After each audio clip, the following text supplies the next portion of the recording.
Only certain employees in your facility will be authorized to install lockout tagout devices.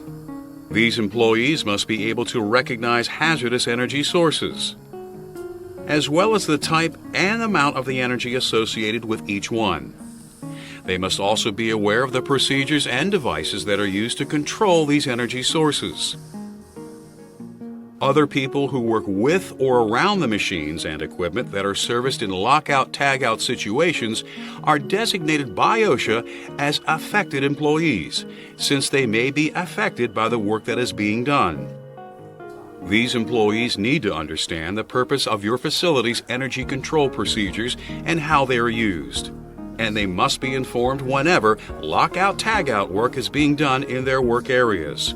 Affected employees are not, however, permitted to restart or re-energize machines once they have been locked out. When a piece of equipment needs to be locked out, there are several steps that should be taken. First of all, the necessary people must be notified. Once this is done, you can proceed with locking out and tagging the machine's energy sources. You should use the lockout-tagout mechanisms that are designed for the energy isolation devices, such as electrical panels, circuit breakers, and valves that you are working with.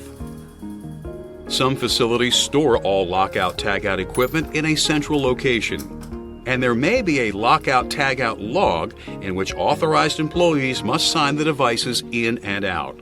The procedures you will need to follow will be described in your facility's written lockout-tagout program. As you work, be sure to follow your company's standard operating procedures. Consult your energy control program guidelines as needed.